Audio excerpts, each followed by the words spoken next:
বন্ধুরা, আজকে আমি কম খরচে কম সময়ে একটা হেলদি টেস্টি ব্রেকফাস্ট বানাবো। তার জন্য আমি মিক্সিং বোল নিয়ে নিয়েছি। আমি এক বাটি সুজি নিয়ে নিচ্ছি। পরিমাণ মতো লবণ দিয়ে দেব, 1 চামচ চিনি দিয়ে দেব। আমি এর মধ্যে 4 চামচ দই দিয়ে দেব।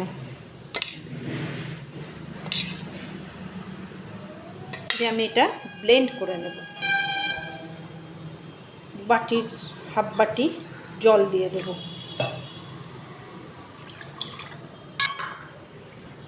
আমার ব্যাটারটা রেডি হয়ে গেছে।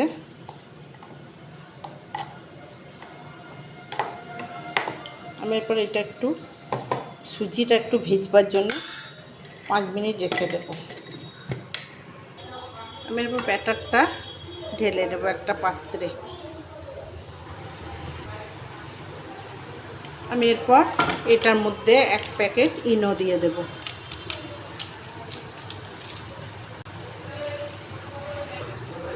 ইনোটা দিয়ে ভালো করে এটা ফেটিয়ে নেব। আমি গ্যাসে একটা প্যান বসিয়ে নিয়েছি, গরম হয়ে গেছে। আমি এরপর এটা এক প্যানে এই ব্যাটারটা দিয়ে দেব। আমি একটু ঢেকে দেব।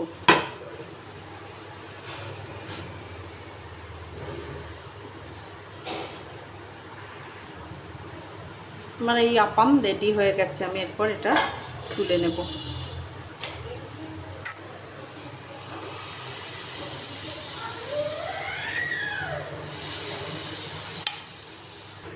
আমার এটাও রেডি হয়ে গেছে। কত সুন্দর হচ্ছে। তাড়াতাড়ি জলখাবারের জন্যে এইরকম একটা রেসিপি বানিয়ে নেবেন, খুব তাড়াতাড়ি হয়ে যায়, কোনো কিচ্ছু খরচও নেই। অল্প খরচের মধ্যেই জালিদার আপাম রেডি। চাটনিটা বানানোর জন্যে আমি কিছুটা বাদাম নিয়ে নিই।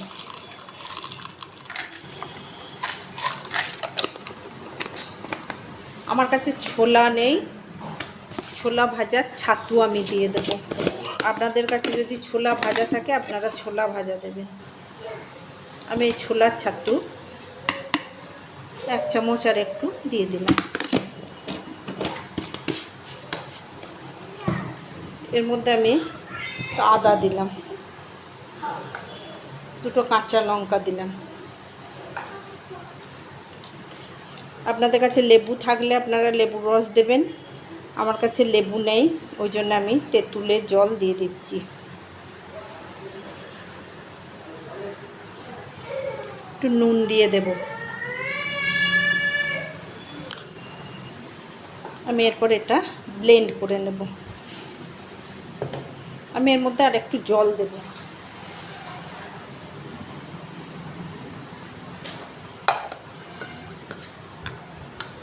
আমার চাটনির পেস্টটা রেডি হয়ে গেছে। আমি এরপর এটা একটা পাত্রে ঢেলে নেব।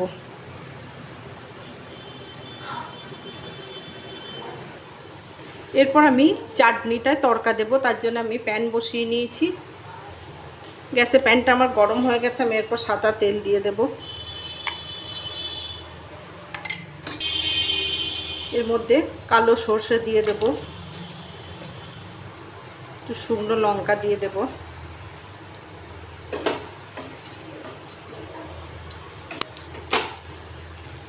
একটু কারি পাতা দিয়ে দেব।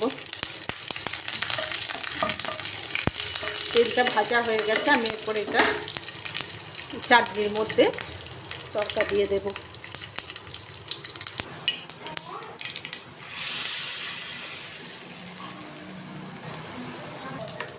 আমার তড়কা দেওয়া হয়ে গেছে।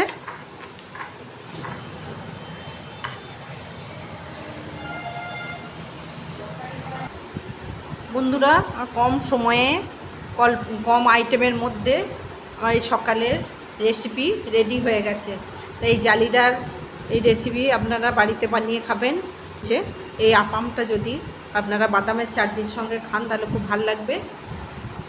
আমার এই রেসিপিটা ভালো লাগলে লাইক শেয়ার কমেন্ট করবেন এবং সাবস্ক্রাইব করতে ভুলবেন না। ধন্যবাদ।